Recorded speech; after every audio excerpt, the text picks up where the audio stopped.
imaginação do homem. Como Paulo fala, não é um Deus de ouro, ou de prata, ou de bronze, ou de imagens esculpidas feitas pela imaginação dos homens. Mas, Rafael, não vejo Deus. O que tem que fazer uma imagem? É só para lembrar. A fé é o firme fundamento das coisas que não se veem. Se você faz uma imagem de escultura ou tem um santo, é porque você não tem fé. E homem sem fé não agrada a Deus. Ah, mas eu pensava que eu estava servindo a Deus. Eu sei que você pensava, mas não estava. Amém? A Bíblia diz: conhecereis a verdade e a verdade vos libertará. Isso é maravilhoso, a verdade. Nós estamos na paraxá chamada Devarim em hebraico, que é o livro de Deuteronômio. Mas eu acho esse nome muito estranho. Não é, gente? Vocês não acham, não? Você acha bonito Deuteronômio? É, eu sei. Não, é Deuto, é segundo. Nomos é lei, segunda lei. Está errado, não é a segunda lei. A repetição da lei. Não é a segunda lei, porque eles deduziram que era a segunda lei, mas não é. Amém? Por isso que é Deuteronômio. Em hebraico que significa tirada do próprio texto. Não é? Não é melhor? Eu acho. É o 5º livro da Torá. Até a gente estava conversando ali a respeito dos livros e trouxemos à memória que a Bíblia não era assim, ó, como nós estamos vendo, né? Isso é moderno. Tem gente que precisa ouvir isso. Isso é moderno. A Bíblia eram rolos, igual esse aqui, ó. E cada livro era um rolo. Agora você imagina. Amém? Era diferente. E esse negócio que juntaram os livros e fizeram isso é muito moderno. Antigamente, em Israel, eles liam livro por livro. Amém? Glória a Deus. Esse é o 5º livro da Torá, que é conhecido originalmente em hebraico como Devarim, como falei, que significa palavras, porque começa dizendo no seu primeiro versículo, e aqueles que são estudantes de hebraico sabem, Ele ha-devarim, bonitinho, né? Ele ha-devarim, significa o quê? Estas são as palavras. Veja em Devarim 1:1, estas são as palavras que Moshe falou a todo Israel, além do Jordão no deserto, na Arabá, defronte de Suf, entre Parã, Tofel e Labã, Hazerote e de Zaabe. De onde que tirou o nome? Estas são as palavras. Amém? Palavras Devarim. O nome em português, Deuteronômio, deriva do grego, que significa segunda lei. Uma referência à frase da Septuaginta. Olha aí, coisa complicada. Que fala assim, ó, Deuteronomium douto. Que quer dizer uma segunda lei. Mas isso não está correto. Deus não está dando uma segunda lei. Deus está mandando repetir a lei. Amém? A gente precisa ter cuidado. Vai lá em Devarim 17:18, está escrito assim: será também que quando se assentar sobre o trono do seu reino, então escreverá para si num livro uma cópia desta lei. Não é uma outra lei como foi entendido no grego, do original que está diante dos sacerdotes levitas. Então Deus mandou o rei ter uma cópia da lei. Para quê? Para ele governar segundo o que Deus mandou. Eu não sei por que cargas d'água pessoas traduziram como se fosse uma segunda lei, e isso tem permeado o entendimento de muitos e está incorreto.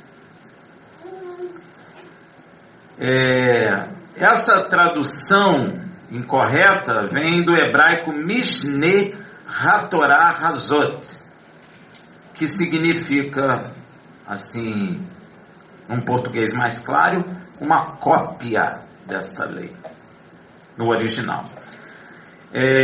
Na verdade, Devarim é um livro de admoestação e de repreensão também.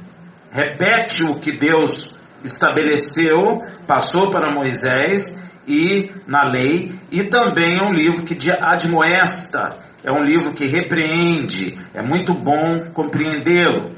Antes de morrer, Moisés lembrou uma vez mais a Israel os erros e faltas do passado. Moisés estava diante de uma nova geração, e aquela nova geração precisava ter consciência dos erros. É verdade? Tem gente que acha que só deve aprender os acertos. Não, você tem que aprender os erros também, para que não volte a cometê-los. E aquela geração é uma nova geração, e eles precisavam saber o porquê que estavam ali. Imagina, você nasceu no deserto e você estava no deserto. Você nasceu ali. Aquela geração. Agora, por que nós estamos no deserto? Nós precisamos compreender. Inclusive, tem um dito popular que diz assim: aquele que não aprende com os erros do passado estão condenados a repeti-los. E isso é verdadeiro, porque eu não tomo consciência do erro, não é? E a nossa sociedade, ela quer muito ensinar o que é virtuoso, mas não quer ensinar o que é errado, para que não faça, não é verdade? Essas palavras Moisés proferiu na planície de Moabe, pouco antes de Israel se estabelecer em Canaã, na terra da promessa, que foi a promessa do nosso Deus que está no céu. Moisés, nesse período, constata uma coisa interessante. Moisés chegou a uma conclusão: sozinho não é possível conduzir o povo de Deus. Uma experiência que Moisés teve. Devarim 1:9. Neste mesmo tempo eu vos disse: eu sozinho não posso levar-vos.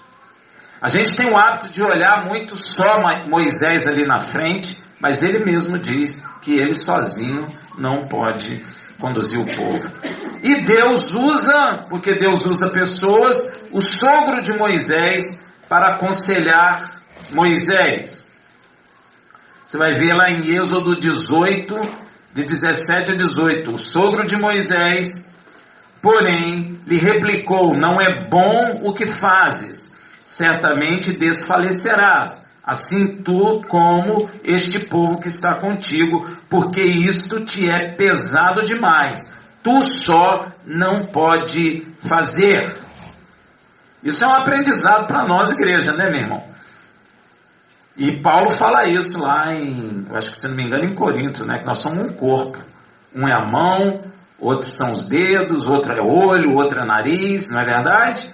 Por quê? Porque um só não tem como conduzir o povo. Isso é a palavra de Deus que está ensinando.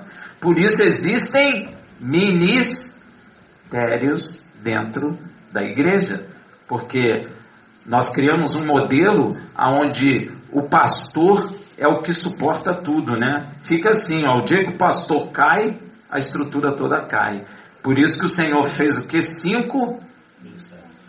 Porque aí se o pastor cai, tem mais ministério. Se o profeta cai, tem mais ministério. E juntos podemos conduzir o povo. Amém, irmão? Amém. Não tem esse negócio, igreja do pastor fulano. Isso é muito pesado, viu, meu irmão?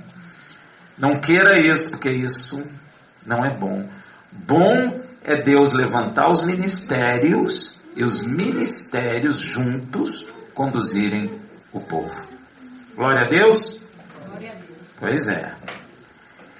E é por isso que Moisés vai dizer em Devarim 1:12: como posso eu sozinho suportar o vosso peso, as vossas cargas e as vossas contendas? O que é a contenda?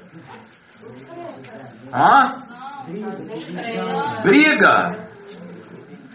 Porque imagina, Moisés sozinho, aquele povo, quase 3.000 almas, e ele resolvendo todas as questões, briga, conflitos, choros, falta disso, falta daquilo. Imagina aquele homem ali, o peso que não seria se ele estivesse só. Não sei se você lembra que Moisés se queixou a Deus, e Deus falou: tá bom, Moisés, você está certo, eu vou pegar uma parte do Espírito que está sobre ti. Veja bem, Moisés está conduzindo o povo porque o Espírito de Deus está nele. Mas você vai notar, e isso é tremendo, que Deus pega a porção do Espírito que está em Moisés e distribui sobre 70 homens. Inclusive Josué ficou até com ciúme: Moisés, tem um homem lá profetizando. Moisés fala o quê? Quem dera todos vós profetizassem. Porque é necessário que o corpo seja saudável. A ideia de um homem só, isso é um perigo. Não só para o corpo, como também para a congregação como um todo. Nós precisamos amadurecer, porque Deus quer distribuir o seu Espírito entre nós. É por isso que em Pentecostes, ou Shavuot, teve o quê? O derramado do Espírito. Aquilo que aconteceu com Moisés é uma tipificação daquilo que viria a acontecer conosco hoje. Então Deus não quer um só cheio do Espírito, Deus quer todos com o Espírito. E Deus quer levantar pessoas. E você precisa abrir teu coração para que Deus mova em sua vida, porque Deus quer te colocar numa posição. E às vezes a igreja não compreende isso. E a igreja fica: eu sou do pastor fulano de tal. Ela vem na congregação, a culpa de tudo que dá errado é do pastor, mas ela vai para casa e não tem nenhum envolvimento com o corpo. Isso não é salvação. Isso não é participação do corpo. O pastor se vira. Não é assim. Não é.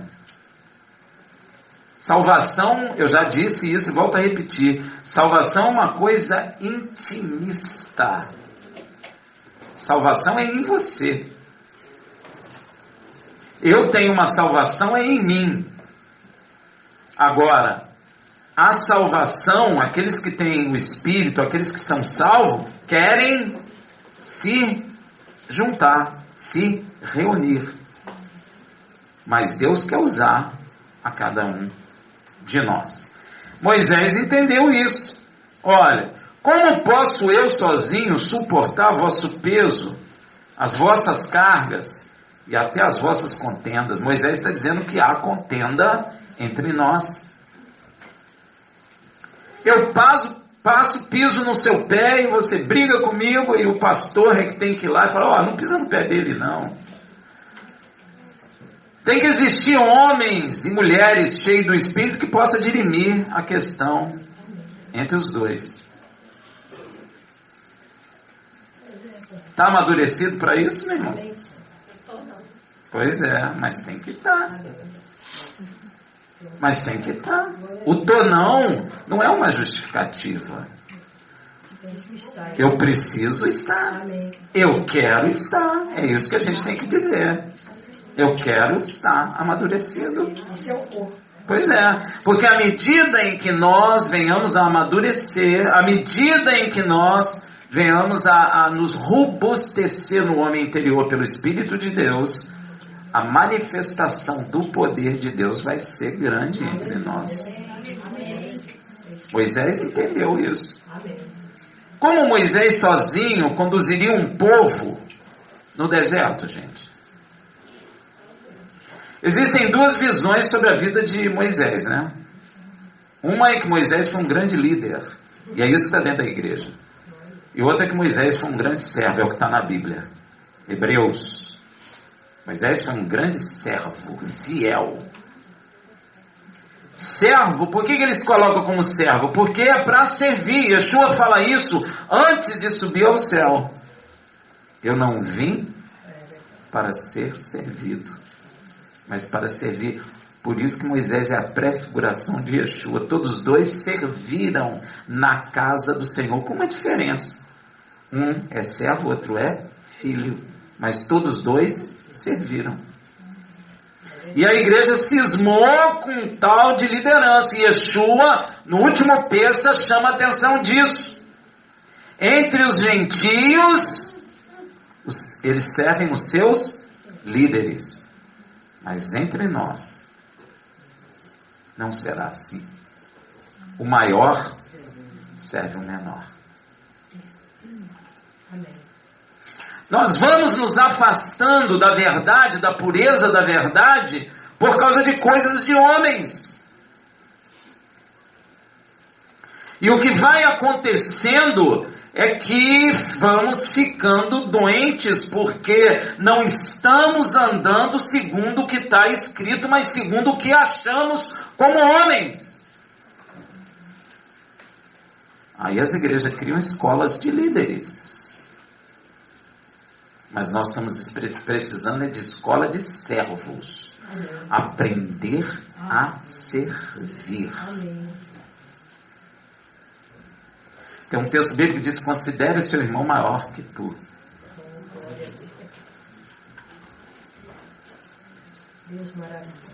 Gente, como precisamos amadurecer. Eu ouvi da boca de um pastor que as igrejas estão assim...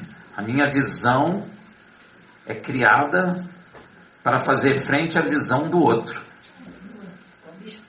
Disputa. Ele falou comigo, ele está lá. Ele falou: Rafael, você está muito longe do que está acontecendo. Eu falei: graças a Deus, meu irmão, não quero estar lá não. Ele falou: pois é, Rafael, a congregação tal, não vou dizer nome, foi criada para fazer frente à congregação tal, que estava juntando muito jovem.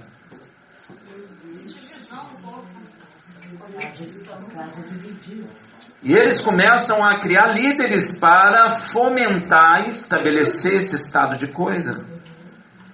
Enquanto a Bíblia está dizendo assim: olha, serve o teu irmão. Yeshua, sendo filho de Deus, digno de, nem sei dizer do que, porque ele é filho de Deus, ele é digno de toda a honra, toda a glória, todo o louvor, de tudo. E ele ainda fala assim: vós me chamais de mestre, e eu o sou. O que ele quis dizer? Então aprende comigo, eu estou lavando os seus pés. Pedro é aquele que falou assim: não, tu não vai lavar meus pés, eu que tenho que lavar o teu. Ele falou: se tu não deixar eu lavar teu pé, tu não tem parte comigo. Ó, se eu não sirvo, eu não tenho parte com Cristo. Então como é que fica? Moisés aprendeu isso. Aí Moisés então fala o seguinte para Israel, Devarim 13: tomai-vos homens sábios, entendidos, experimentados, segundo as vossas tribos, e eu os porei como cabeça sobre vós. Interessante, né? Moisés não tinha medo de levantar pessoas no meio do povo. Hoje em dia, se o Espírito começa a levantar alguém, o pastor aniquila, tira. Perdão. Não aceita. E sabe o que aconteceu em Devarim 14? O povo aceitou isso. Ó, então me respondeste: é bom fazermos o que tu dissestes. Eles entenderam. Nós temos que compreender isso. O pastor não é o único ministério. Eu acho que agora na nossa década, não sei, no nosso século, não sei te dizer, o pastor tomou uma proeminência que nunca teve na igreja. Ah, Rafael, então você vai desqualificar o pastor? Não, não é isso. Ele só não tem a posição que está. Ele é importante? Claro que é. Foi Deus que levantou. Mas ele não tem a proeminência que a igreja colocou. E é interessante que a igreja coloca o pastor ali e ela se exime de tudo, colocando tudo em cima do pastor. Isso é loucura. Isso é loucura. Isso, na verdade, é um caminho para a queda. E isso nós estamos pavilhando uma estrada para a queda. E o que acontece com as igrejas? Em geral? Confusão. Você não pode nem ser igual àquele homem que está ali na frente. Quando a igreja está muito cheia e começa aquela pressão de baixo para cima, porque eles geram um cargo hierárquico, aí o pastor passa a ser bispo. Aí abre espaço para pastores. Depois pressiona, o bispo vai para apóstolo. Aí abre espaço para bispos. Pressiona, passa de apóstolo para rei, como temos visto nos Estados Unidos e provavelmente vai chegar no Brasil também, porque isso é hierárquico. Melhor então servir as Forças Armadas, porque aí você começa como soldado, né, faz curso para cabo, depois de cabo faz curso para sargento, depois primeiro tenente, segundo tenente, capitão, major, aí bacana, coronel, general, aí pô, você é bacana, não é melhor? Ainda tem farda. Nem gasta roupa, só fardinha. Fica com aquele ombro pesado, não é verdade? Tem nada de errado, mas é Forças Armadas. Igreja não é isso. Igreja não é isso. Igreja é um lugar de cura. É um lugar onde Deus quer se manifestar. É onde Deus quer transformar homens e mulheres. Aí você diria... Mas eu? Como eu? Então você já está começando bem. Você não tem capacidade de nada. Yeshua falou assim, em mim? Então não é você. É pelo Rua, é pelo Espírito de Deus. Quando Deus nos levanta, e Deus quer ter liberdade para levantar quem Ele quer. Mas às vezes você exime essa responsabilidade. Então Deus não vai te usar. Você vem aqui, pede a Deus alguma coisa, legal, pá, que bom, ouve a palavra, vai embora, acabou.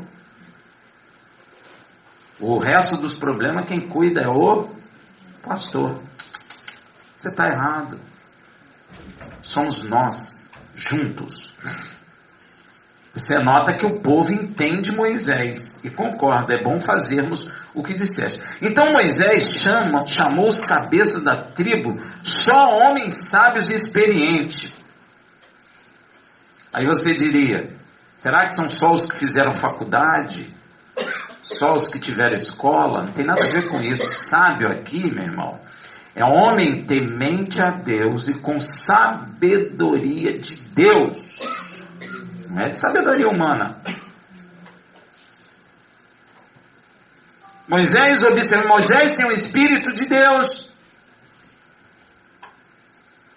E Moisés vê quem tem, quem pode. E ele levanta.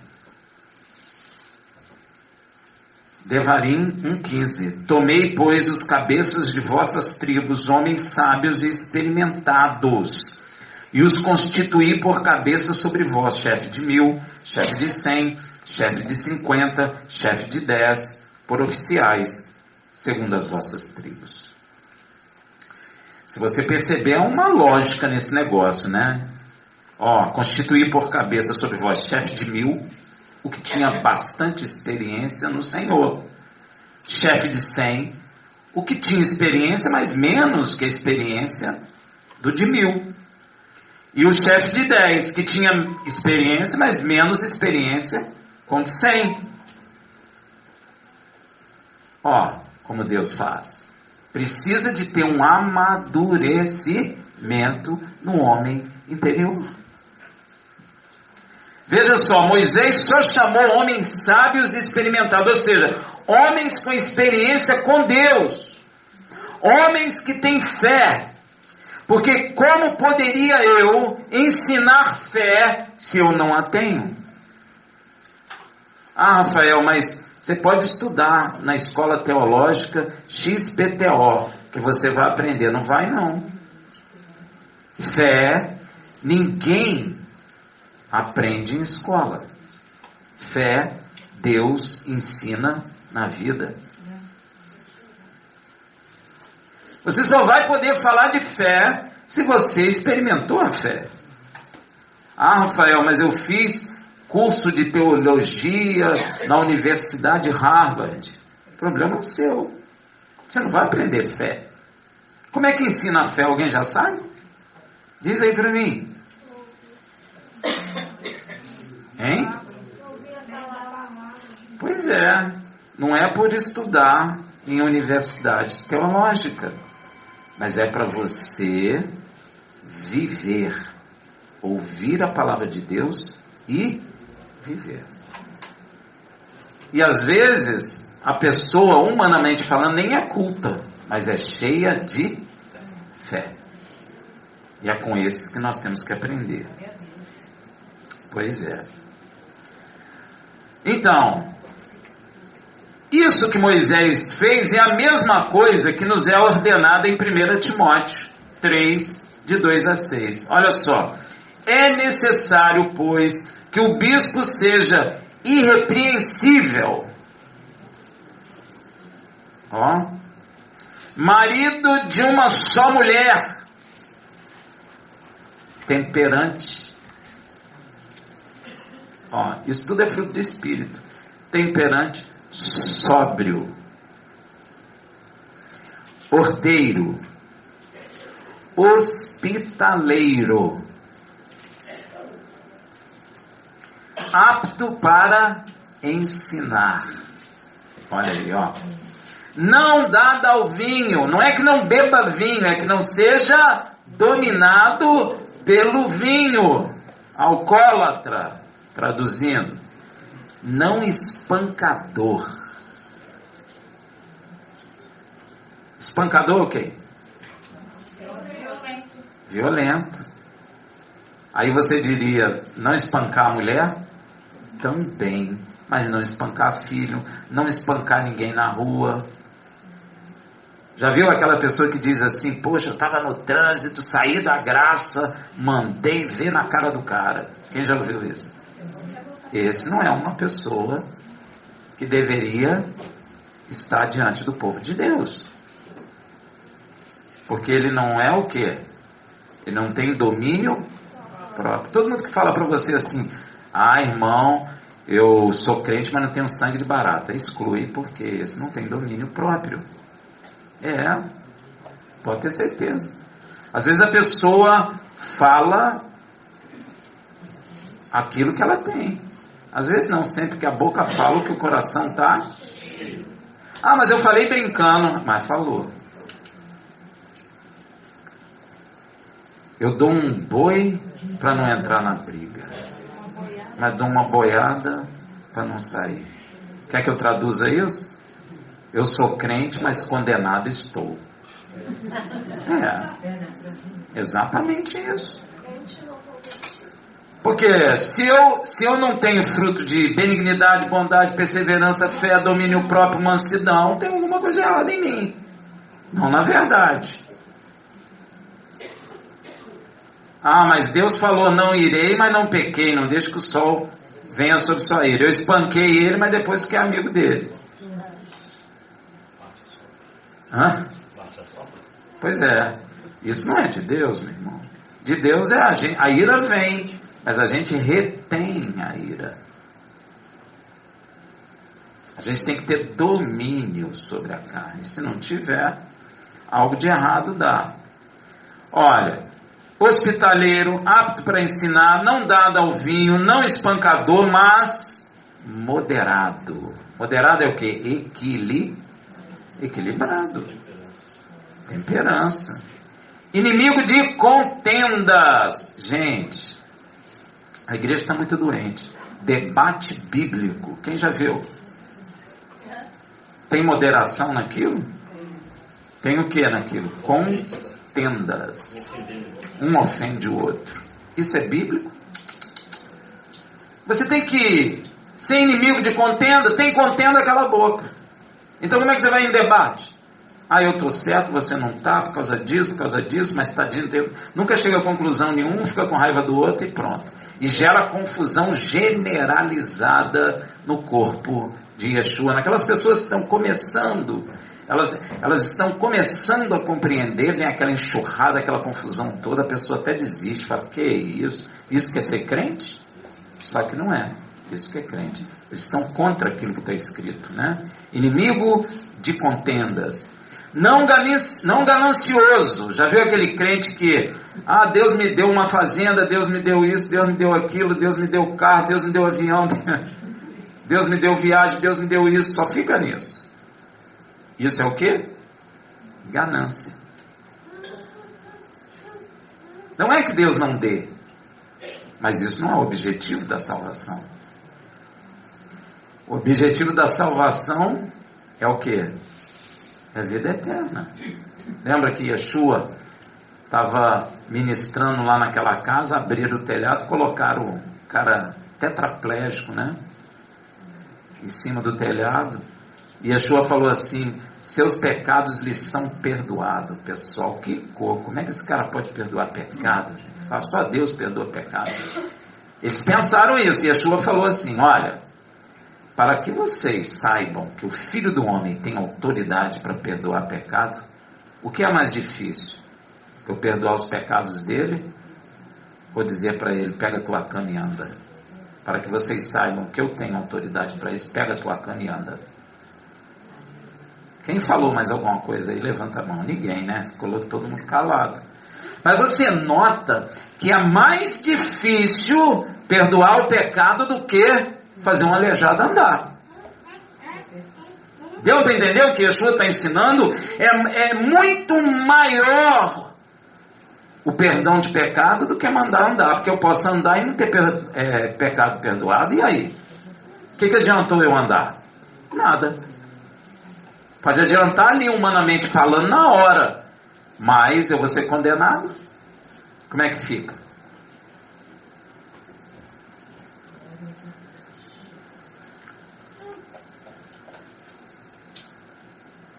Olha que coisa, que governe bem a sua própria casa.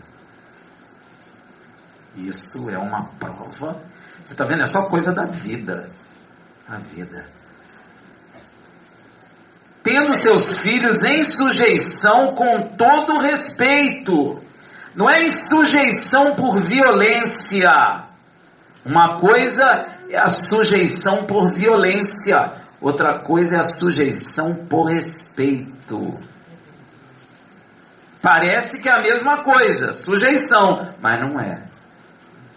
Porque se eu sujeito meu filho com força, com violência, o dia que ele ficar mais forte que eu, o que ele vai fazer? Se rebelar contra mim.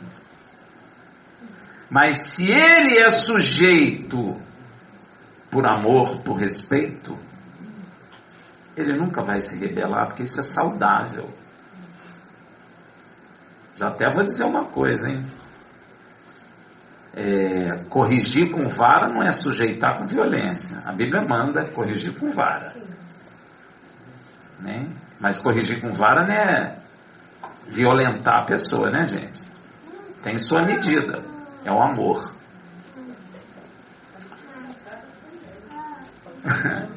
Olha só o que ele fala. Pois se alguém não sabe governar a sua própria casa, como cuidará da igreja de Deus? Você não consegue manter os filhos, a mulher, como vai cuidar da igreja de Mashiach? Ele tem que ser não neófito, isso é importante, para que não se ensoberbeça, e venha cair na condenação do diabo. Para muitos que não sabem, neófito significa novo. Significa para a planta recentemente plantada, como uma árvore verde que começa a despontar, né? Começa a dar aquelas folhas verdes, bonitas, e ainda não deu fruto. Seria para nós o recém-convertido. Você não pode pegar um recém-convertido e colocar para servir a igreja. Ah, Rafael, por que não pode? Pô, o cara é advogado, juiz, problema dele. Mas como homem espiritual, ele é um neófito. Rafael, mas ele fez psicologia, ele é maneiro. Eu sei, gente, que ele fique com a maneirice dele, mas ele não pode estar diante da igreja de Mashiach, porque ele é neófito. Não é porque é culto, não é porque fez psicologia ou sociologia ou demonologia, ou seja lá a logia que você estará diante do povo de Deus. E se tiver, a coisa não vai dar certo.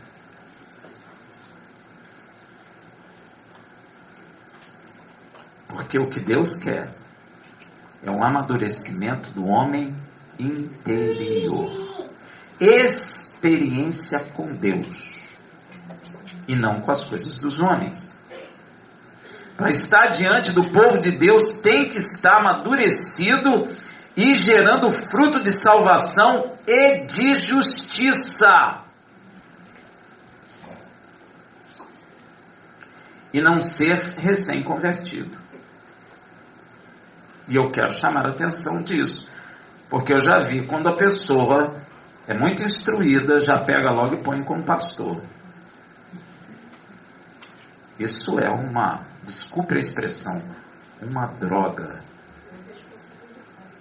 Isso não é de Deus, meu irmão. Ah, mas ele é muito inteligente, ele fala 72 línguas. Gente, problema dele.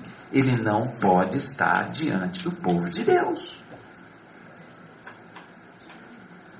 Às vezes, quem Deus está levantando nem lê, sabe direito, mas conhece as maravilhas de Deus. Sabe conduzir o homem, o povo, no caminho que deve seguir. Rafael, mas ele lê a Bíblia até de cabeça para baixo. Eu já vi. Não sabe ler direito, mas sabe conduzir segundo a vontade de Deus.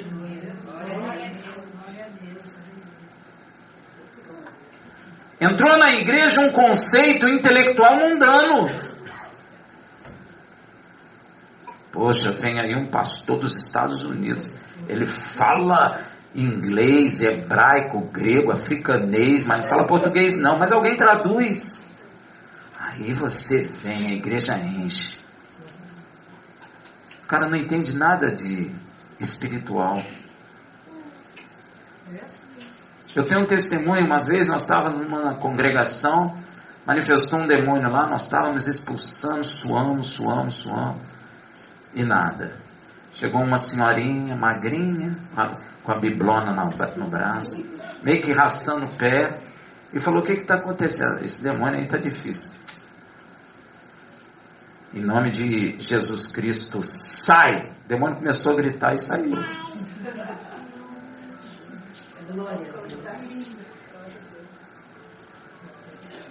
Sabe por que isso acontece? É porque a gente não presta atenção no que Deus fala. Paulo falou: Senhor, me cura aí, Senhor. Estou com o olho inchado, estou feio, deformado, tem misericórdia de mim. Paulo, meu poder se aperfeiçoa na fraqueza. Outra coisa, eu pego o que não é para confundir o que é.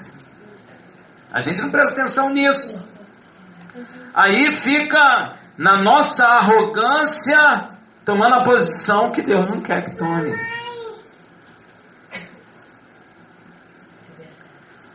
Pois se a pessoa que estiver diante do povo de Deus se ensoberbecer, se ela for neófita, ela cai na mesma condenação que o diabo caiu. Mesma. E qual é a condenação que o diabo caiu? Diz aí para mim. Quem sabe? Condenação eterna. E se eu sou neófito, estou diante do povo de Deus e me ensoberbeço, é o mesmo pecado que aconteceu com Satanás, e Deus o condenou eternamente, porque ele se ensoberbeceu de tal forma que ele quis tomar a posição do próprio Filho de Deus. E quando a gente é neófito, a gente tem facilidade de soberbecer. Tem ou não tem?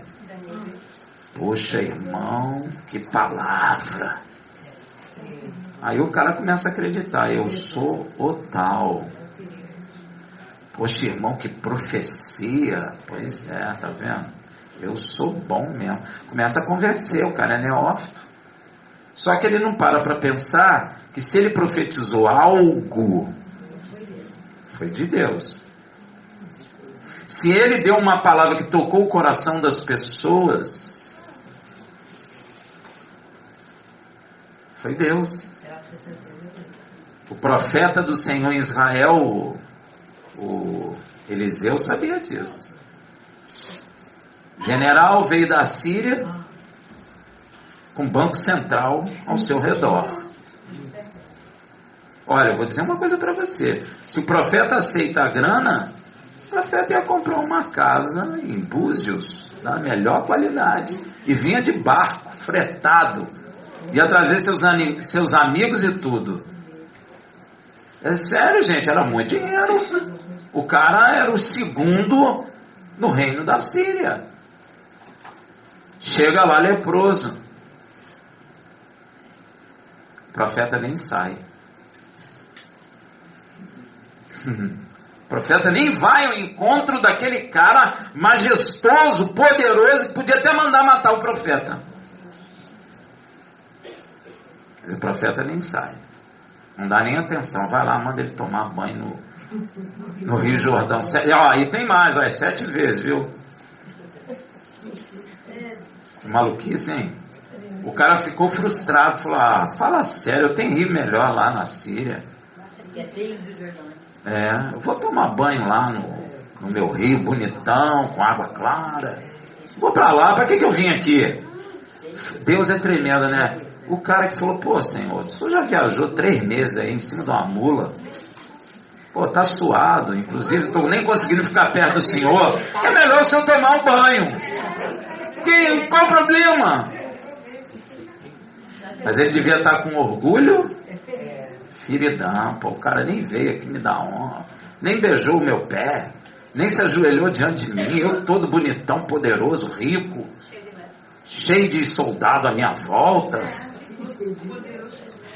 Pô, não, mas ele era o cara, mesmo leproso. Pois é, bajulador já ia logo, não, meu rei, meu senhor, o que o senhor precisa, eu estou aqui. É ou não é? O profeta nem foi lá. Mandou tomar banho. Tome se quiser. Não quero, problema seu. O soldado lá convenceu o rei, que devia estar com um mau cheiro tremendo. Agora, você imagina, o cara na frente da sua guarda. Gente, se põe no lugar do cara. Tira a sua roupinha, toda linda. E o pessoal olha aquela carne toda podre nele. Que desonra, hein?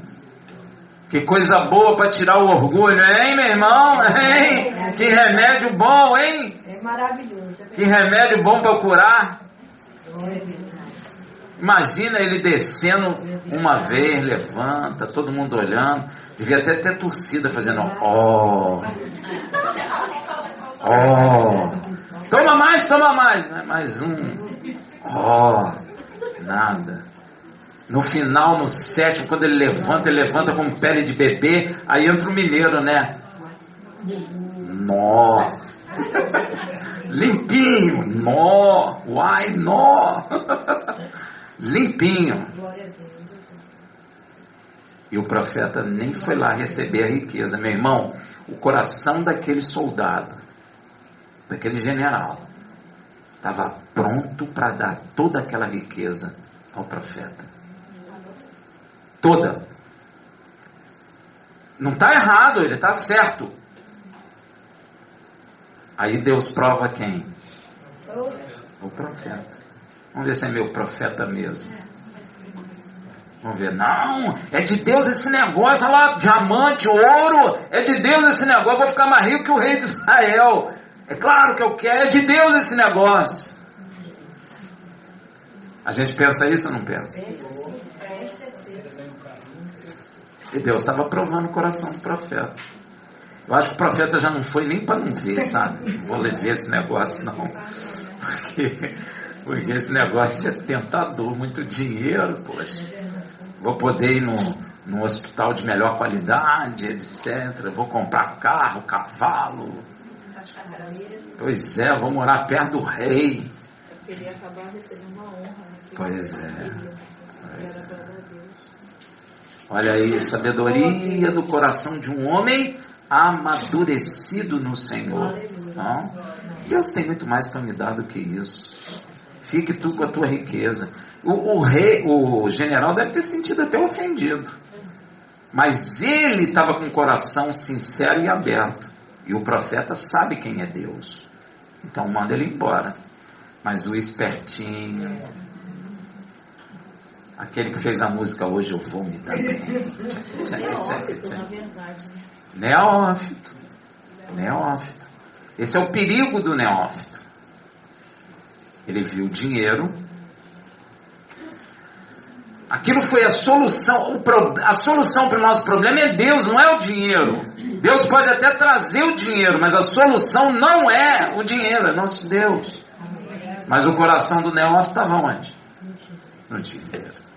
Ele deve ter pensado, pô, que profeta bocó, eu vou pelo menos pegar uma graninha lá, né?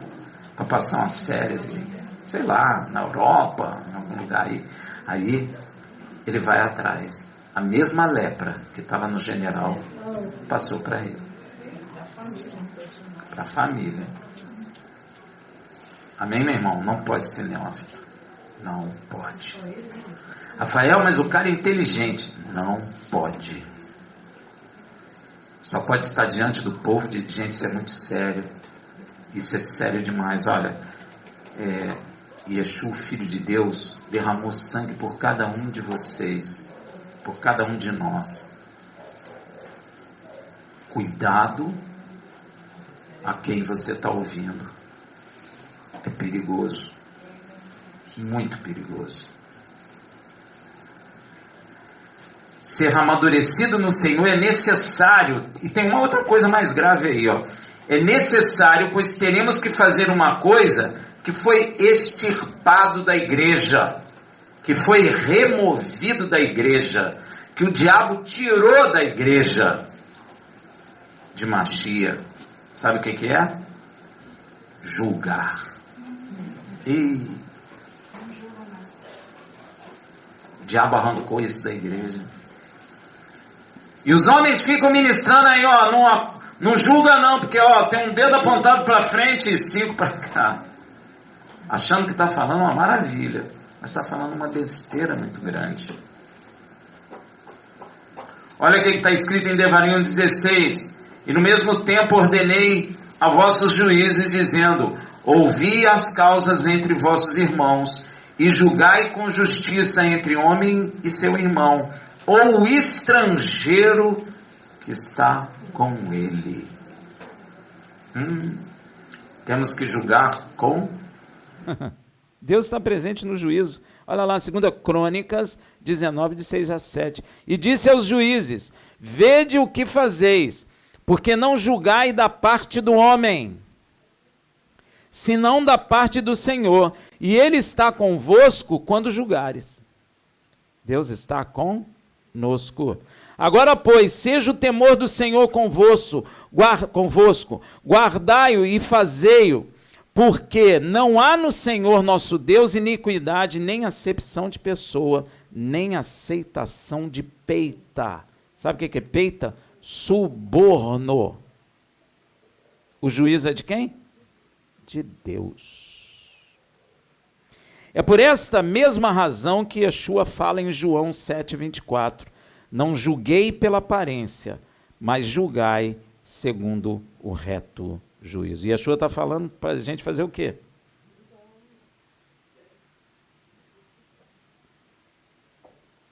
Veja também o apóstolo Paulo que ensina a igreja em 1 Coríntios 6, de 1 a 2. Ousa algum de vós, tendo uma queixa contra outro, ir a juízo perante os ímpios e não perante a santos? Sabe o que ele está dizendo? Que entre nós tem que ter o quê? Tribunal. Está preparado para isso, meu irmão? Não responde não, porque você tem que amadurecer.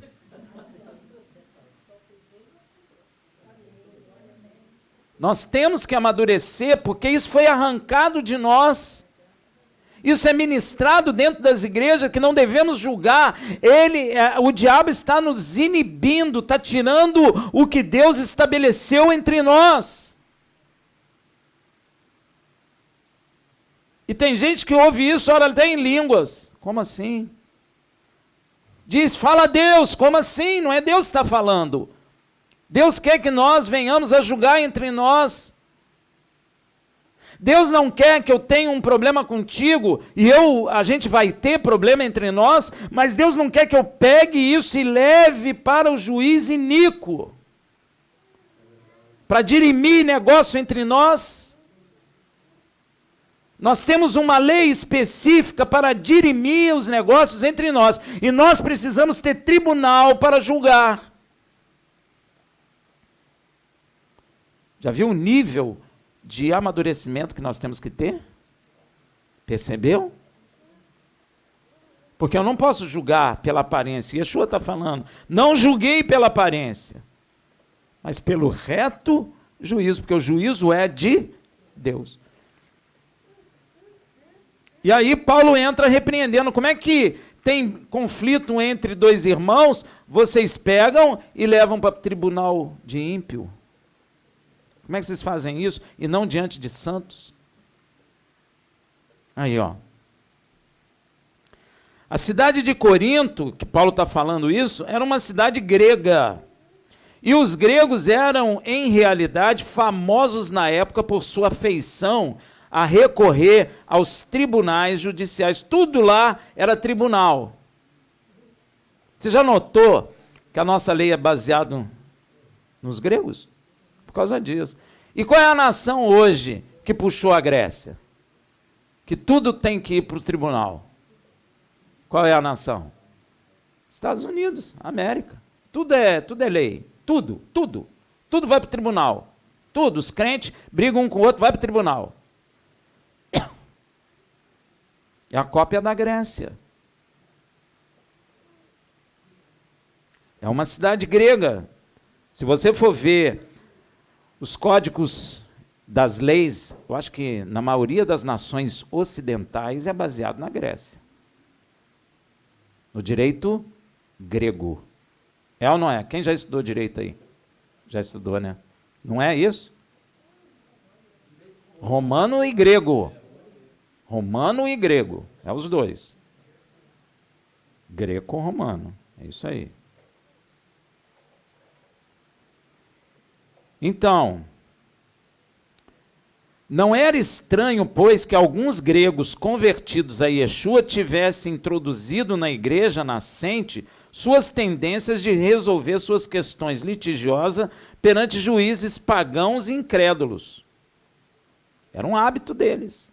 Então eles entraram na igreja, até se converteram de fato a Yeshua, mas quando tinham uma peleja entre eles, iam aonde? Diante de juízes ímpios. E Paulo estava muito preocupado com isso. Olha aí o Paulo, estava preocupado com o que a igreja de Corinto estava fazendo, levando as pelengas lá dos irmãos diante de juízes incrédulos. Paulo era um judeu e conhecedor da lei de Deus, e resolvia as coisas à luz da lei de Deus, à luz da palavra de Deus. Como pode qualquer um de vós que crê em Yeshua seguir o caminho de buscar a justiça em presença dos injustos e segundo leis pagãs?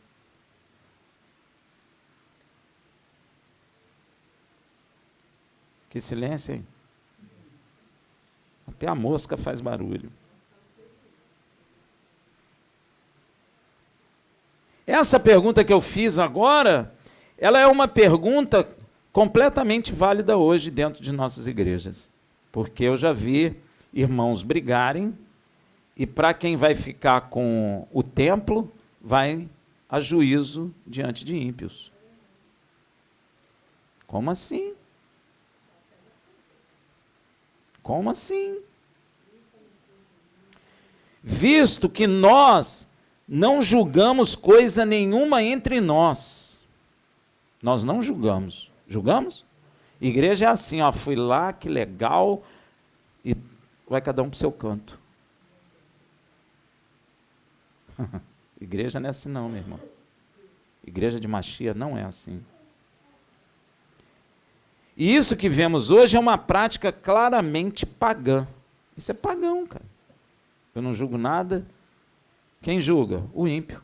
Como assim? Você quer ver como é que vai complicar? E vai complicar.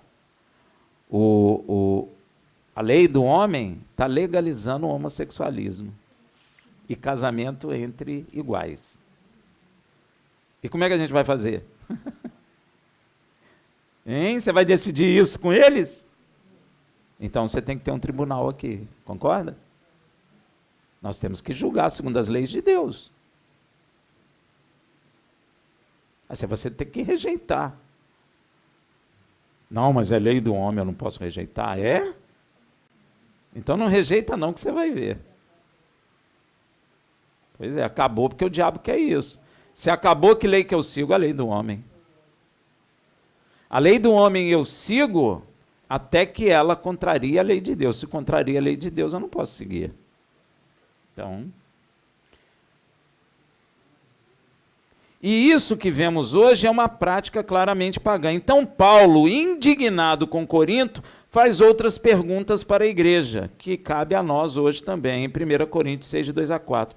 Ou não sabeis vós que os santos hão de julgar o mundo? Nós julgaremos o mundo, mas nós estamos levando as nossas pelejas ao mundo para ser julgada. Olha que coisa contraditória, gente. É isso que ele está falando. Vocês não sabem que os santos hão de julgar o mundo? Como é que vocês estão levando as questões entre vocês ao juiz iníquo? Ora, se o mundo há de ser julgado por vós, sois porventura indignos de julgar as coisas mínimas? Será que não tem ninguém sábio do Espírito de Deus entre nós que possa dirimir as questões entre nós? Será que não tem? Não sabeis vós que havemos de julgar os anjos? Até os anjos nós vamos julgar. Você já parou para pensar nisso? Você vai julgar Satanás, os anjos que seguiram Satanás. Você vai julgar os anjos que estão presos nas mamorras lá embaixo, que vão ser soltos. Você vai julgá-los. Hã? Já pensou nisso? Hein, meu irmão? Pois é, tem que pensar. Porque isso faz parte da salvação. Julgar os homens e julgar os anjos. Isso é nossa obrigação. Isso está no nosso, vamos dizer assim, nível. Julgar os anjos e julgar os homens. Você nunca pensou nisso, né, meu irmão? Pois é. Então, a partir de hoje, você vai pensar. Quanto mais as coisas pertencentes a esta vida. Então, se nós estamos sendo preparados para julgar os homens, o mundo e os anjos, como é que nós não sabemos julgar coisas pelengas, sei lá, entre nós? Ah, não, eu tenho que levar o juiz iníquo para resolver a questão? Não, você não tem que levar. Ao juizado de pequenas causas, se for com relação à pessoa do mundo, tudo bem, mas entre nós, não. Entre nós, não. Tem um texto que Paulo fala assim, já é ruim ter alguma coisa entre vós, não é? Ainda leva para julgar lá no mundo? Quanto mais as coisas pertencentes a essa vida. Então, se tiverdes negócio em juízo, pertencentes a esta vida, constituís como juiz deles os que são de menos estima na igreja. Então, estava acontecendo outro problema. Estava levando para o juiz ímpio. 2, estava levantando pessoas neófitas para julgar dentro da igreja. Então, são 2 problemas em Corinto. Pessoa de menos estima na igreja são neófitos. Ah, mas ele era juiz ímpio lá fora. Ué, problema dele. Ele não pode ser juiz aqui dentro, porque era juiz aqui. Eu, quando o Senhor me converteu, eu encontrava na igreja pessoas que cantavam bem no mundo, então vinham cantar na igreja. E quem disse que é isso? Quem disse que Deus quer? Ah, mas a minha voz é bonita, eu sei, mas não estou dizendo que a voz é feia, mas quem disse que Deus quer que tu cante para ele? Às vezes Deus não quer. Você vai se sentir ofendido? Às vezes Deus tem um outro ministério. Não é porque a voz é bonita no mundo que você vai louvar a Deus. Que louvar a Deus é uma coisa muito séria. Eu já vi pessoas com a voz igual a minha, e quando começa a louvar, até com pouco instrumento, o poder de Deus desce. Então, não é porque a voz é bonita que o seu ministério é louvor. O Espírito de Deus é que vai te levantar com voz bonita ou com voz feia. Mas nós trazemos o padrão do mundo. É a mesma coisa em Corinto. Os caras eram juízes ímpios, se convertia em Yeshua e ia julgar dentro da igreja. Não, que isso? Não pode ser assim. A frase, aos que são de menos estimas, significa que são juízes até que pertencem à congregação, aceitaram Yeshua, mas eles não eram aptos para julgar as coisas na igreja, segundo a palavra de Deus, só porque eram juízes em cortes civis. Pior que nós temos muito esse hábito. A pessoa faz uma coisa boa bem lá fora, quando vem para a igreja acha que vai fazer a mesma coisa aqui dentro. Quem disse isso? Quem disse isso? É professor lá fora e vem para ser professor de escola dominical. Já ouvi muito isso. Ela é professora. Ué, e daí? Quem disse que ela é professora lá e que vai dar aula aqui? Gente, pode perder isso aí, tá?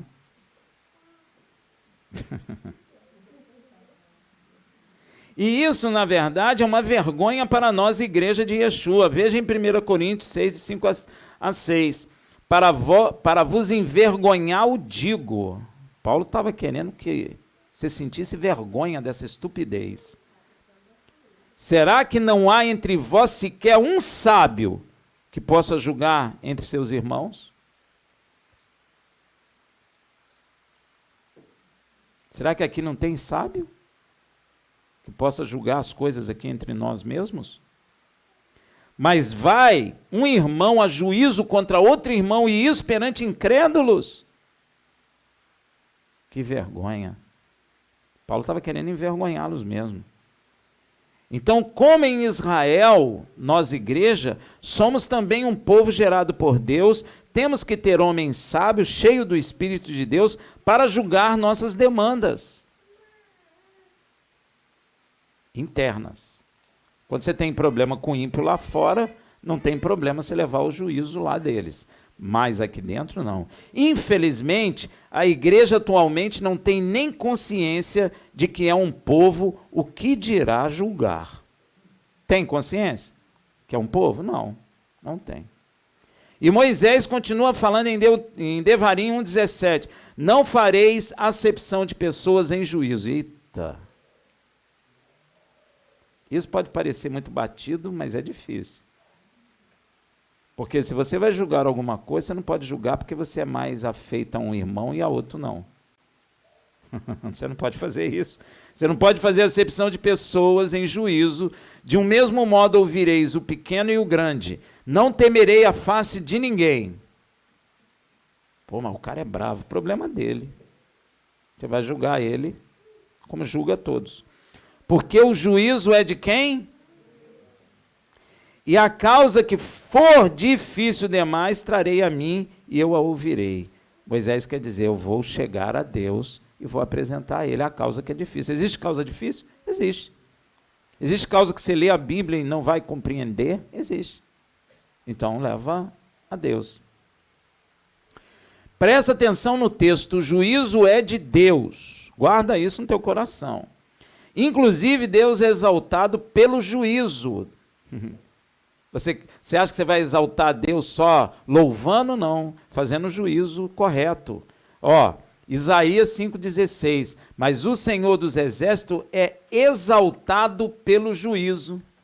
Por isso que às vezes a igreja fica doente, porque não está fazendo o que Deus está mandando. Porque Deus não é só exaltado em louvor, Deus é exaltado em juízo perfeito também. Então, quando nós praticamos o juízo correto, Deus é exaltado por nós. Ó, está escrito aqui.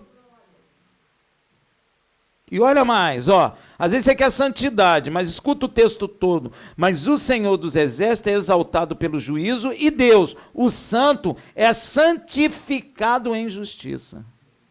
Aí você diz assim, eu quero santificar o Senhor, mas não faz justiça. Então você não santifica o nome dele. Você envergonha o nome dele.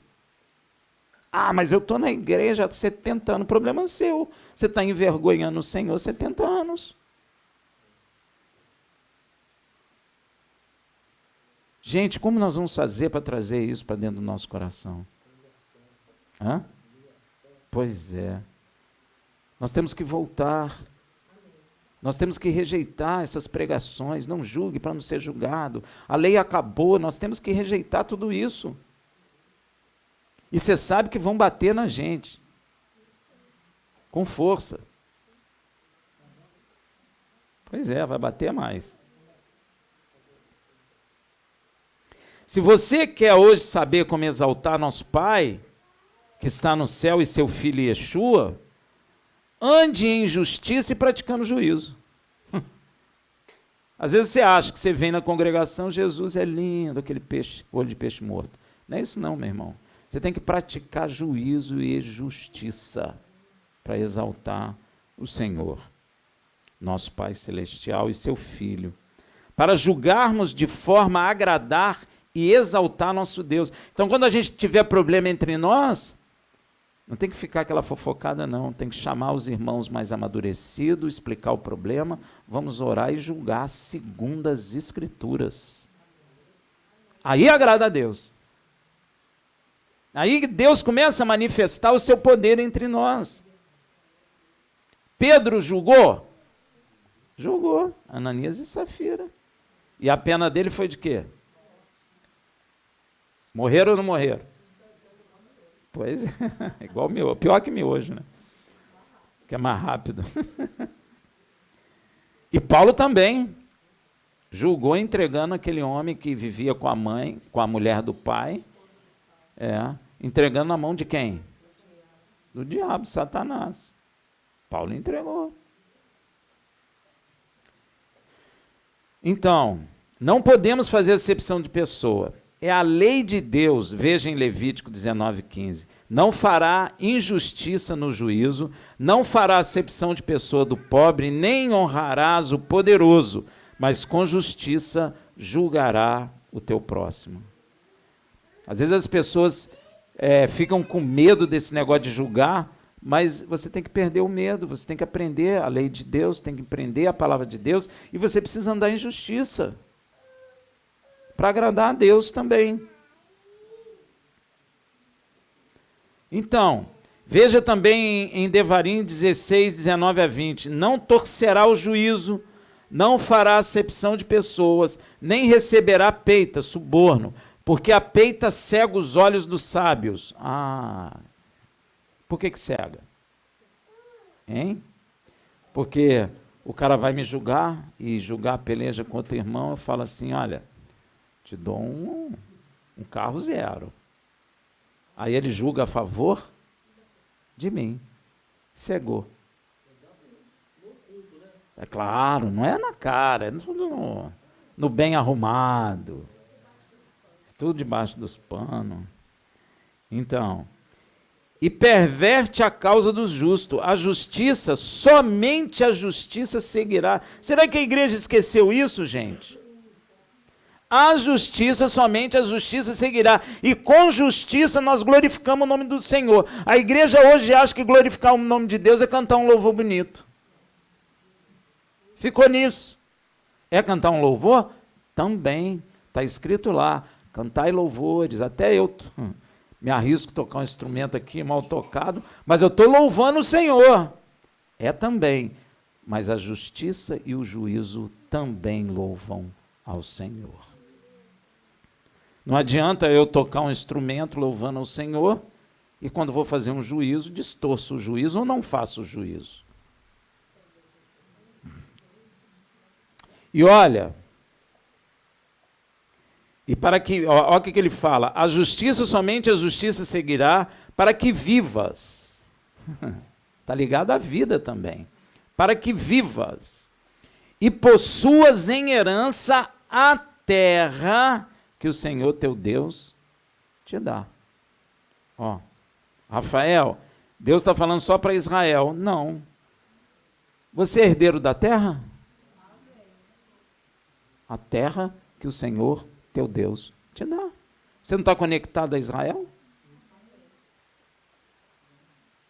Então, e haverá maldição sobre aqueles que dizem que o ímpio é justo. Sabe o que é isso? Inversão de valores. O que é certo é errado, o que é errado é certo. Está acontecendo isso? Pois é, então haverá maldição sobre essas pessoas. Provérbio 24, 24, inclusive pessoas dentro da igreja. Aquele que disser ao ímpio, justo és, os povos o amaldiçoarão, as nações o detestarão. Mas para os que julgam retamente, terão delícias e bênçãos. Provérbios 24, 25. Mas para os que julgam retamente, haverá delícias, e sobre eles virá copiosa bênção. Às vezes a pessoa quer bênção, mas é retida porque não julga, não faz juízo, não anda em justiça. Então Deus retém. Veja o que é dito nos evangelhos em Tiago. Ninguém gosta de ler Tiago, né? E Jacob.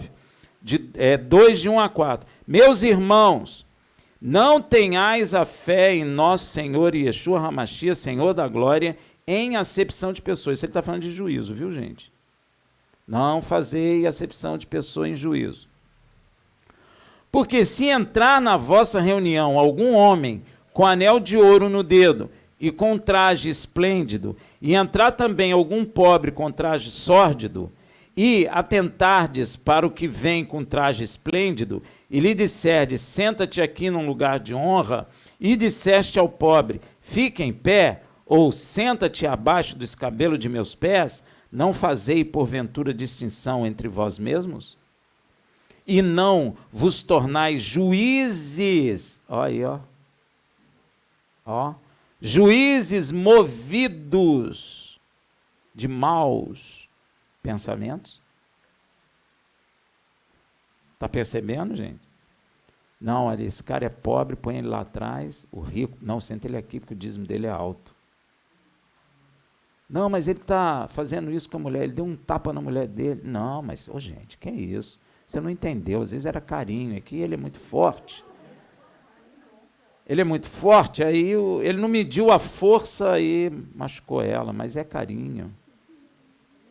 Você acha que os outros não fazem isso? Claro que faz, meu irmão. O braço dele é muito grosso, a mulher é magrinha, aí sabe, né? É só explicar para ele que é carinho, tem que ser mais devagarinho, né? Essas coisas. Nós fazemos isso, infelizmente, e nós temos que fugir dessas misérias. Tiago está falando, inclusive na nova aliança, está falando de juiz e de não fazer acepção de pessoa. Olha aí, ó, na nova aliança. Se ele está falando que na igreja, aquele que faz acepção de pessoa é juiz movido de maus pensamentos, é um sinal que temos que ter juízes entre nós de bons pensamentos. É ou não é? Bom pensamento aqui quer dizer obedecendo os mandamentos de Deus. Só que movidos com os bons pensamentos, como Yeshua falou em João 7,24, e eu repito, não julguei pela aparência, mas julgai segundo o reto juízo. Eu sei que sempre que falamos a respeito deste assunto de julgar, já até sei, viu, gente? O primeiro versículo bíblico de que todos se lembram é qual? Fala aí. Eu não preciso nem ler, né? É João 7,24. Não julguei pela... Não, perdão. É Mateus 7, de 1 a 2. Não julguei para que não sejais julgados, Porque com o juízo com que julgai, sereis julgado, e com a medida com que medis, vos medirão a vós. Gente, as pessoas só leem esses 2 versículos. E com isso, o diabo estimula você parar de julgar e de fazer juízo. E aí ele inibe você de glorificar o Pai e o Filho em juízo, porque o juízo é de Deus, nós já lemos isso. E Yeshua falou, julgai, não julguei pela aparência, mas julgai pelo verdadeiro juízo. A palavra de Deus diz que o juízo é de Deus. Então o que Yeshua quer dizer com isso? As pessoas não avaliam, as pessoas escutam, engolem isso. Ah, não posso julgar. Não, irmão, não julga não, porque quando você aponta, tem 4 dedos contra você, inventa um monte de coisa em cima de um texto que não quer dizer aquilo que eles estão dizendo. O hábito das pessoas em relação à palavra de Deus é no mínimo curioso, não sei se já prestaram atenção nisso, é ler versículo e analisá-los individualmente ou fora de contexto. O que leva as pessoas, muitas vezes, a concluir algumas partes da Bíblia de forma errada. E isso é propagado com suas revistas nas congregações e livros. Aí propaga isso. Aí todo mundo recebe isso, ninguém vai na Bíblia lá ver se é isso mesmo que está falando. Ninguém vai. Mas deveria ir. Tem que ir lá conferir. Pois é, os judeus de Bereia, não é crente de Bereia, judeus de Bereia, eram mais nobres, porque o Paulo, cheio do Espírito, falou a verdade para eles, e eles falaram, Paulo, fica aqui esperando que a gente vai na Torá conferir. Supondo que Paulo mentiu para eles, o que eles iam fazer com o tio Paulo? Ah, pois é, até morrer, ia ficar massinha. O Paulo esperou. E eles foram lá na Torá, conferiram e deram a destra a Paulo. Pois é, a concordância. Os caras devem ter pensado, ou esse cara é muito corajoso ou é doido. Porque ele não foi embora. E ele não foi, ele tinha certeza da verdade. Então eles foram lá e conferiram e eles viram que Paulo estava falando a verdade e deram a destra de comunhão a Paulo, ou seja, concordaram e aceitaram Yeshua como sendo Machias. Então, esse hábito nós temos na igreja. Eu nunca vi igual, gente. Você para pensar comigo, a Bíblia é o único livro, que eu conheço pelo menos, que as pessoas geralmente começam a ler do meio para frente, ou leiam parte dela, e se tornam conhecedores habilidosos para ensinar. Você já viu outro livro? Assim? O cara lê da metade para frente e fica expert no livro. Tenta fazer isso com qualquer outro livro. Ninguém faz isso com livro nenhum, mas com a Bíblia faz. Lê Lucas, meu irmão, aí lê Lucas. Entendeu a Bíblia, sai ensinando. É o único livro que eu vejo as pessoas fazerem isso. Você já viu outro? Não lê o Antigo Testamento, não, que é só história. Não precisa ler isso não, meu irmão. Pois é, mas como que alguém se torna especialista num livro que lê da metade para frente? A Bíblia é o único livro que é sujeito a isso, eu não sei porquê. Entende? E aí a pessoa, cada um entende de um jeito, porque não está lendo o livro todo. Cada um entende de um jeito. E cada um aí escreve livro dessa de grossura aqui para dizer que a lei acabou. Como assim? Acabou como? Eu li Gálatas. Tu leu Gálatas. Entendi. Gálatas, Paulo mudou de ideia, né? Falou que a lei acabou, porque Paulo era indeciso, né? Lá em Romanos ele falou que a lei não acabou, mas lá em Gálatas ele falou que a lei acabou. Só a graça, né? Pois é. Pois é, tem essas histórias também. Não precisa mais dizimar, mas a lei acabou? Como assim? Então, Ah, porque não tem o templo. Como assim, meu irmão? A igreja, ela ficou sem templo, sem o templo físico, porque foi derrubado. E lá na palavra de Deus está dizendo que aquele que, isso nos evangelhos, aquele que cuida da igreja de Cristo é digno de receber também as coisas físicas, é digno de usar o dízimo, essas coisas todas. Tem que tomar cuidado com aquilo que fica falando, hein, meu irmão? Porque a palavra de Deus diz que tudo que sair da boca do homem será julgado. Então, cuidado. Cuidado, porque o que nós fazemos, recebemos o dízimo, sim, porque é de Deus. É de Deus isso. Pois é. Existe outro livro que eu posso ler da metade para frente, que eu torno especialista nele, gente? Quem já viu? O cara imprime Novo Testamento e distribui. E quer que os outros entendam aquilo. Como é que eu vou entender um livro da metade para frente? Fica difícil, não fica? Eu não sei nada do princípio do livro. Todo livro do ser humano que escreve, para você entender ele, você tem que ler da página inicial à página final, concorda? Aí você pode falar sobre o livro. Tenta ler um livro qualquer, da página do meio para frente, para ver se você vai conhecer o livro. Vai. Não vai entender nada. A Bíblia é a mesma coisa, meu irmão. A Bíblia, ela começa em Gênesis e termina na última página de Apocalipse, incluindo todos os livros. No contexto de Mateus 7, de 1 a 2 que nós lemos, se tornou comum ver as pessoas usando e repetindo religiosamente esse versículo, tentando nos impedir, como um povo de Deus, de fazer o reto juízo como Yeshua ordena. Esses homens estão lutando contra o próprio Messias que eles dizem que seguem. Porque Yeshua falou, julgai pelo reto juízo. Se ele está dizendo para a gente julgar, é porque ele está mandando julgar, não é verdade? Ou isso é uma interpretação errada? Julgai com reto juízo.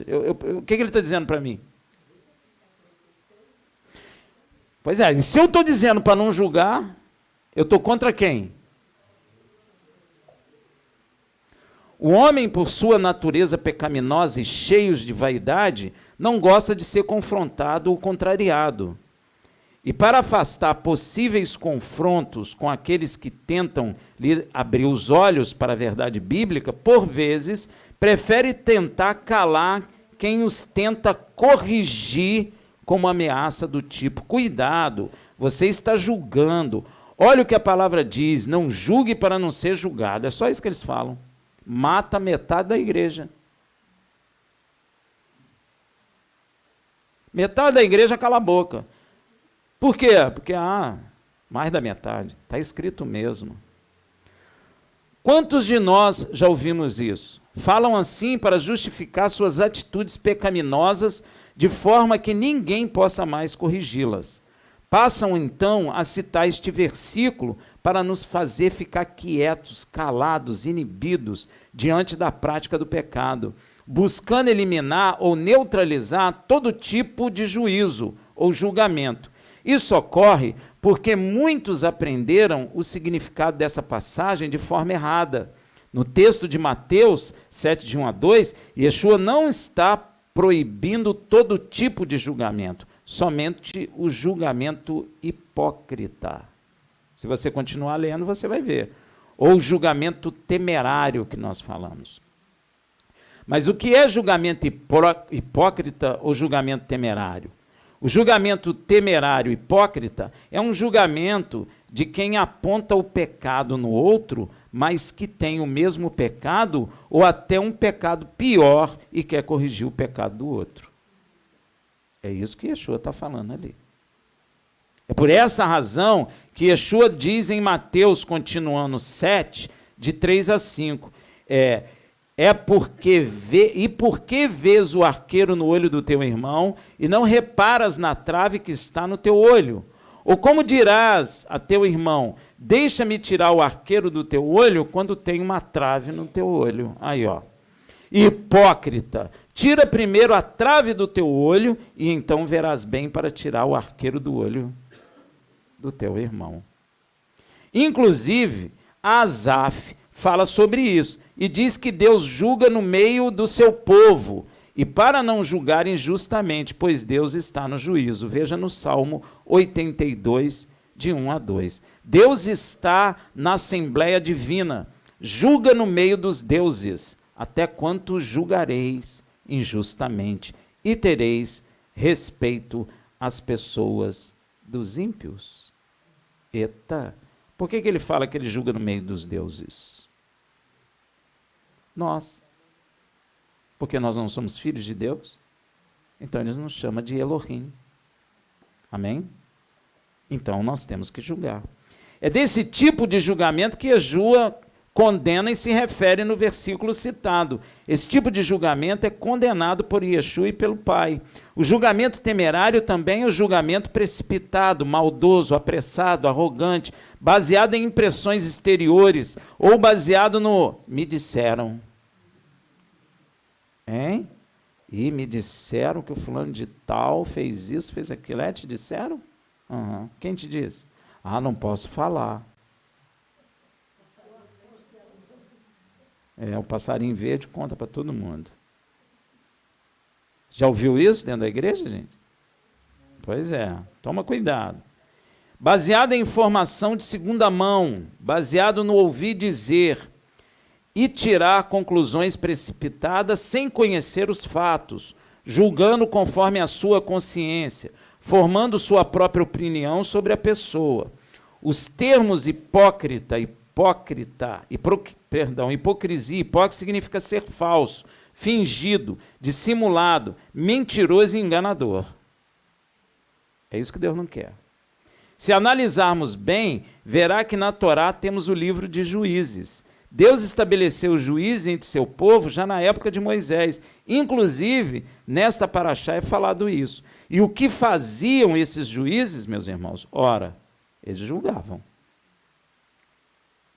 Julgavam segundo a reta justiça de Deus, ou seja, de acordo com a lei de Deus. O correto juízo é de Deus. Nós já lemos isso e vou repetir, Devarim 17. Não farei acepção de pessoa em juízo, de um mesmo modo ouvirei o pequeno e o grande, não temerei a face de ninguém, porque o juízo é de Deus, e a causa que vos for difícil demais, atrarei a mim e eu a ouvirei. Se o juízo é de Deus, o não ter juízo é de quem?